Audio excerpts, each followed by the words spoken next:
Hi mga mahalang ating topic ngayon na tinatanong na Jonathan. Ang tanong niya ay, naranasan mo na ba ma'am na mauna kang matapos bago ang iyong kapares? Ano ang pakaramdam sa loob ng bulaklak kapag ganun? So natin pag-uusapan for today's video. Interesado ka bang malaman kung ano ang aking sagot? Please keep on watching para bago yan. Kung bago ka pa lang sa akin channel, please consider to like this video and subscribe my channel.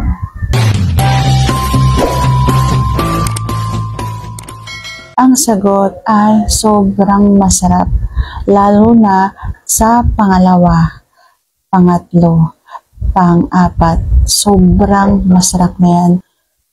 Pero kung halimbawang masosobra pa doon ang isang babae tapos bago pa lang lalabasan ng isang lalaki, ang pakaramdam ng bulaklak ay sobrang nilo.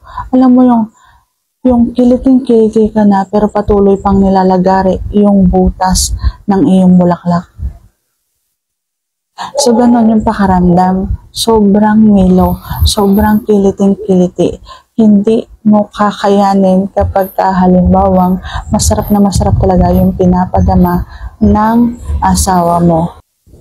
Kaya ang pakaramdam ng bulaklak kapag halimbawang nauuna ang isang babae ay sobrang masarap. Doon pumapasok yung pangalawang paglabas, pangatlong paglabas, pang-apat, pang-lima, yung mga ganyan.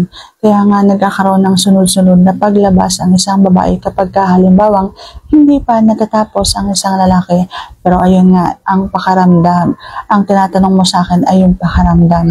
Kaya ang sagot dyan ay sobrang kiliti, sobrang sarap. At kapag halimbawang dumating na dun sa sobrang kiliting-kiliti ka na at yun na yung hangganan mo, sobrang nilo na. Nilo na yung pakaramdam nun.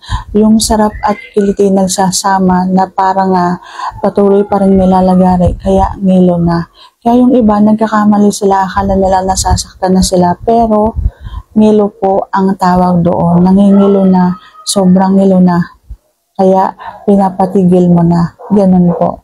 So sana sagot ko na tama ang yung tanong. And if you like this video, please consider to like this video and subscribe my channel. Thank you for watching. See you on my next vlog.